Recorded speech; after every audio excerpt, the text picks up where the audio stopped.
আমার বাংলায় সবাইকে স্বাগত। আজকে আলোচনা করব তোমাদের ইউজিসি নেট বাংলা প্রশ্নপত্র এবং পরবর্তী ইউজিসি নেট বাংলা পরীক্ষার প্রস্তুতি নিয়ে। প্রথমেই বলি যে আলোচনাটি আরও অন্তত একদিন আগেই করতে পারতাম, কিন্তু তখন বিষয়টিতে আলোচনা নয় উত্তেজনা প্রকাশ পেত। দুটো দিন গেছে, এবার সুষ্ঠুভাবে ভাবনা চিন্তার পালা। প্রথমেই বলি তোমাদের প্রশ্নপত্র নিয়ে। নানান জায়গায় এটা নিয়ে নানান ক্ষোভ প্রকাশ করেছো তোমরা। আমাদের ইনবক্সেও দেখলাম বেশ কিছু মেসেজ এসেছে এই বিষয়ে। তোমাদের ক্ষোভ যে প্রশ্নপত্রে এবারে শুদ্ধ অশুদ্ধ 4টির জায়গায় 5টা দিয়েছে। প্রশ্নপত্রে ক্রম সাজাও এর সংখ্যা অনেক বেশি দিয়েছে, আর এতটাই ভেতর থেকে প্রশ্ন এসেছে যে ওসব মনে রেখে উত্তর দেওয়া সম্ভব নয়। অর্থাৎ এবারের ইউজিসি নেট পরীক্ষা বাংলার প্রশ্নপত্র ভীষণই শক্ত এসেছে, তার সাথে সাথে ভীষণই বাজে এসেছে বাংলার ছাত্রছাত্রীদের জন্য। প্রথম বিষয়, আমরা বেশিরভাগই জানি না অন্যান্য বিষয়ের প্রশ্নপত্র কেমন ছিল, তাই শুধু বাংলা নিয়ে এটা হয়েছে এই ভাবনাটা ভুল। দ্বিতীয়ত, তোমরা সাহিত্য বিষয়ে পরীক্ষা দিচ্ছ, তাই এটা মনে হওয়া সঙ্গত যে কেনই আমরা এমসিকিউ দেব। কিন্তু এমসিকিউ না হলে পার্শিয়ালিটি বা নম্বর দেওয়ার হেরফেরমূলক যে সমস্ত সমস্যা সেগুলোই পড়তে হতে পারে। তাই এই ধরনের নির্বাচনী পরীক্ষার জন্য নির্বাচনী প্রশ্নপত্রই অনেকটা নিরাপদ। এবার বলি তোমাদের নেটের প্রশ্নপত্র এবং পরবর্তী প্রস্তুতি বিষয়ে। প্রথমেই বলে রাখি, কলেজ বিশ্ববিদ্যালয়ের পড়াশোনার কাঠামো নিয়ে ইউজিসি নেট পরীক্ষায় বসলে কিন্তু চলবে না। এর ব্যাখ্যা এখানে অমূলক, তাই তার বিশ্লেষণে গেলাম না। শুধু খেয়াল রেখো যে কলেজ বিশ্ববিদ্যালয়ের পড়াশোনার কাঠামো নিয়ে নেট পরীক্ষা স্রেফ চলবে না। দ্বিতীয়ত, তোমরা নেট পরীক্ষা দিচ্ছ, অর্থাৎ গবেষণার কাজে নিযুক্ত হবে। তাই কোনো বিষয় নিয়ে গবেষণা করতে গেলে কেমন ধরনের পড়াশোনা প্রয়োজন সেটা কিন্তু তোমাদের জানিয়ে দেয় এনটিএ ইউজিসি নেট প্রশ্নপত্র। এই বিষয়টা খেয়াল রেখেই কিন্তু পরীক্ষার প্রস্তুতি নিতে হবে।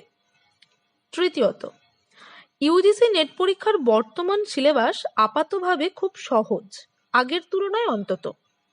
তাহলে বাধা কোথায়? বাধাটা যেখানে সেটা হচ্ছে ইউজিসির প্রশ্নপত্রের প্যাটার্নে। ইউজিসি নেটের শক্তিটাই হচ্ছে তাদের প্রশ্নপত্রের প্যাটার্ন। তাই নেট পাস করতে হলে সিলেবাসের বিষয় নিয়ে হার্ড ওয়ার্ক নয়, তোমাদের প্রশ্নপত্রের প্যাটার্ন নিয়ে স্মার্ট ওয়ার্ক প্রয়োজন। ধরো, যখন তোমরা কোনো উপন্যাস নিয়ে গবেষণা করবে, তখন সেটার সম্পর্কে একটা সাধারণ ধারণা থাকতে হবে। কি সেই সাধারণ ধারণা? সাধারণ ধারণাগুলো হলো যে উপন্যাসের রচনাকাল, রচনার প্রেক্ষাপট, উপন্যাসের বর্ণিত কাহিনীর সময়কাল, সংঘটিত কাহিনীর ঘটনার পরম্পরা, পরিচ্ছেদ অনুযায়ী ঘটনাগুলির বিভাজন, প্রধান অপ্রধান চরিত্রগুলির বৈশিষ্ট্য, তাদের বিশেষ লক্ষণ বা কার্যকলাপ ইত্যাদি ইত্যাদি। এই সাধারণ বিষয়গুলো নিয়ে একটা স্বচ্ছ ধারণা রেখে তুমি গবেষণার পাতায় প্রথম আঁচড়টা কাটতে বসবে। এবার খেয়াল করো, এই বিষয়গুলোর যেগুলো আমি সাধারণ ধারণা বললাম, সেগুলো থেকেই কিন্তু তোমাদের ইউজিসি নেট বাংলা পরীক্ষায় প্রশ্ন এসেছে। অর্থাৎ ইউজিসি নেট বাংলার প্রস্তুতির জন্য প্রথমে বিষয়টি পড়বে, তারপর এই সাধারণ ধারণাগুলো খাতায় লিখে নেবে। এরপর চলবে ওই বিষয়টা থেকে কত ধরনের প্রশ্ন আসতে পারে সেই প্রশ্নের প্যাটার্ন নিয়ে ভাবনা চিন্তা করা। তখন সমস্ত বিষয় মনে রাখার দায়ভার তোমাকে আর নিতে হবে না, প্রশ্নপত্রের প্যাটার্নও তোমাদের জানা হয়ে যাবে থেকে থেকে। তোমাদের ক্ষোভ যে ইউজিসি নেট বাংলার এবারের পরীক্ষার প্রশ্নপত্র বেশ শক্ত ছিল, সেটা যে কোনো বছরেই আসতে পারে, এবছরেও এসেছে। কিন্তু একটু ঠান্ডা মাথায় ভেবে দেখলে বুঝতে পারবে যে বিষয়গুলো তোমাদের কিন্তু জানাই ছিল, অথবা জানার লিস্টে ছিল, কারোর কারো দেখে যাওয়ার সময় হয়নি। আসলে সমস্যা ছিল প্রশ্নপত্রের প্যাটার্ন, বিষয় কিন্তু তোমাদের জানা। একাধিক ক্রম কিংবা শুদ্ধ অশুদ্ধ 4টের জায়গায় 5টা দিয়ে তোমাদেরকে আসলে উত্তেজিত করে দিয়েছে এনটিএ। তোমাদের অ্যাড্রিনালিন হরমোন ক্ষরণ বেশি হয়েছে, মাথা ব্লক হয়ে গেছে। এক একটা প্রশ্নের জন্য সময় অনেক গেছে, তারপরেও অনেক প্রশ্নের ক্ষেত্রে তোমরা সঠিক উত্তরে ঠিকমতো পৌঁছাতে পারোনি। সমস্যাটা আসলে এখানে হয়েছে। ইউজিসি নেটের অভিনবত্ব, ক্ষমতা যাই বলো না কেন, এখানেই সেই সেই যে নতুন নতুন প্যাটার্ন নিয়ে তোমাদের সঙ্গে মাইন্ড গেম খেলে। কোনোবারে শুদ্ধ অশুদ্ধ 5টা দিয়ে দেয়, আমাদের মাথায় থাকে 4টে। কোনোবার ক্রম বেশি দিয়ে দেয়। এরকম বিভিন্ন ধরনের বিভিন্ন বার এই ধরনের প্রশ্ন হয় কম বেশি। কারণ যারা প্রশ্ন করছেন তাদের মাথা কিন্তু বেশ স্বচ্ছ এবং অনেক তীক্ষ্ণ। আর এটা কিন্তু চাকরির পরীক্ষা, বছরের শেষে নতুন ক্লাসে ওঠার পরীক্ষা কিন্তু নয়। এবার মনে হবে যে আমি শুধু এনটিএর হয়েই বলে যাচ্ছি, কেননা আমার বাংলাকে তো আর পরীক্ষা দিতে হয় না, পরীক্ষাটা তোমরা দিয়েছো, এটা মনে হতেই পারে। দেখো, তোমরাই বলো যে সত্যিই কি সব প্রশ্ন ঘুরিয়ে এসেছে খুব ভেতর থেকে? আমরা যখন মাধ্যমিক পরীক্ষা দিয়েছিলাম সেটা চিন্তা করো, যে তখনও বিভাজন থাকে 60-20-20, অর্থাৎ 60% সবাই পারবে, তারপর 20% একটু ভালোরা, আর শেষ 20% যারা খুব ভালো। ইউজিসি নেটও সেরকম ভাবেই নিয়ম ফলো করেছে। না হলে যারা জিআরএফ এর জন্য পড়াশোনা করছে তাদের সঙ্গে ঠিকঠাক আচরণ করা হয় না। ব্যতিক্রমী প্রশ্ন প্রতি বছরই থাকে, পরের বছরও থাকবে। মনে রাখতে হবে এই পরীক্ষায় পাশ করা মানে কি, সেই অনুযায়ী তো প্রশ্ন হবেই। তোমরা গবেষণার জন্য প্রস্তুত হচ্ছ, তোমরা কলেজে পড়াবে তার জন্য প্রস্তুত হচ্ছ। এ তো আর ক্লাসে ওঠা না, তাই না? যে 100-র মধ্যে 99 দিয়ে দেবে হোলসেলের মতো।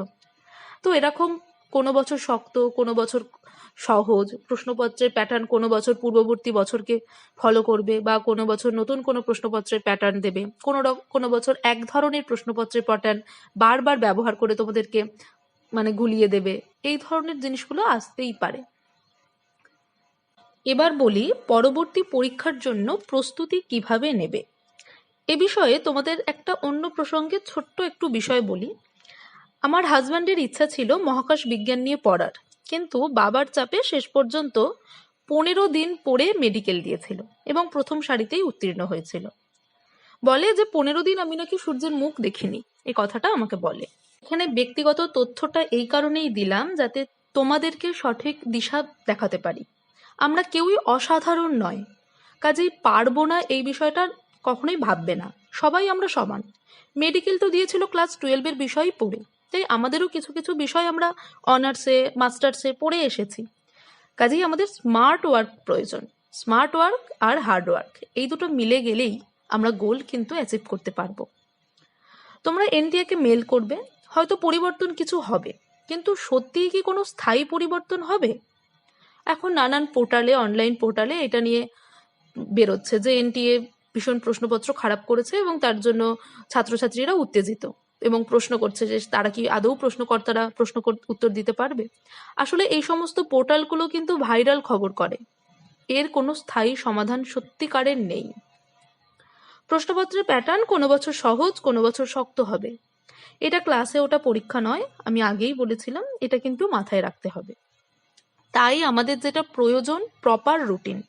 সব বিষয় বা ইউনিট নিয়ে একেবারে নাড়াচাড়া করো না। 2 মাস 3 মাস যাই হোক নিজেদের মতন একটা বড় রুটিন বানিয়ে নাও। তারপর সেটা সেই সময়টার মধ্যে কোন বিষয় কতটা কভার করতে পারবে সেটা তৈরি করো। এবং রুটিন মানে কিন্তু এই নয় যে লাস্ট মোমেন্টে মেকআপ দেব। রুটিন মানে আজ থেকে আমি যেভাবে পড়া শুরু করব পরীক্ষার আগের দিন পর্যন্ত সেই রুটিনটাই কিন্তু মেনটেন করব। যাদের প্রস্তুতি অনেকটা এগিয়ে গেছে তারা ভাবো প্রশ্নপত্রের প্যাটার্ন নিয়ে, বিভিন্নভাবে কোনো একটা নির্দিষ্ট বিষয়কে কিভাবে প্রশ্ন আসতে পারে। আসলে কলেজ বিশ্ববিদ্যালয়ে পড়ার সময় এইভাবেই আমাদের পড়া উচিত। বিষয়টিকে পড়ে তারপর কি কি প্রশ্ন আসতে পারে ভাবা নয়, বিষয়টা আগে অন্য সময় পড়ে নেওয়া উচিত। গল্প উপন্যাস তো এভাবেই আমরা পড়ি, দুপুরে ছুটির সময় পড়ে নেওয়া উচিত। তারপর প্রশ্নপত্র ধরে ধরে 10 ইয়ার্স ধরে ধরে প্রশ্ন দেখে দেখে গল্পগুলোকে বারবার পড়া উচিত, উপন্যাসগুলোকে পড়া উচিত। সেইভাবে যখনই এনটিএ প্রশ্নপত্রের জন্য নিজেকে প্রস্তুত করবে, প্রশ্নপত্র অনুযায়ী পাঠ্যটাকে খেয়াল করো। আমার বাংলায় কোনো বিষয় নিয়ে ধারাবাহিক আলোচনা চললে তোমরা কমেন্টে জানাও বিষয়টাকে আরো কিভাবে তোমাদেরকে পড়ানো যায়। আমার বাংলা সবসময় তোমাদের থেকে সাজেশন চায়, তোমাদের জন্যই আলোচনা করা। তাই তোমাদের লাভ না হলে আমাদেরও কোনো লাভ নেই, শুধুমাত্র সময় নষ্ট। তাই জানাচ্ছি যে ধরো যখন কোনো অন্নদামঙ্গলের আলোচনা চলছে, তোমরা সাধারণত কমেন্ট করো চণ্ডীমঙ্গল নিয়ে আলোচনা করুন, শিবায়ন নিয়ে আলোচনা করুন। এটা করো না। তোমরা তখন অন্নদামঙ্গল থেকেই আর কোন কোন বিষয় নিয়ে তোমরা আলোচনা চাও, কোন প্রশ্নপত্রের প্যাটার্ন চাও, কোন বিষয়টা ফাঁক পড়ে গেল, সেইগুলো তোমরা জানো, আমরা সেইভাবে আলোচনা করব। তাহলে আমার বাংলাও আরো নানান ধরনের আলোচনা কিন্তু তোমাদের সামনেও আনতে পারবে।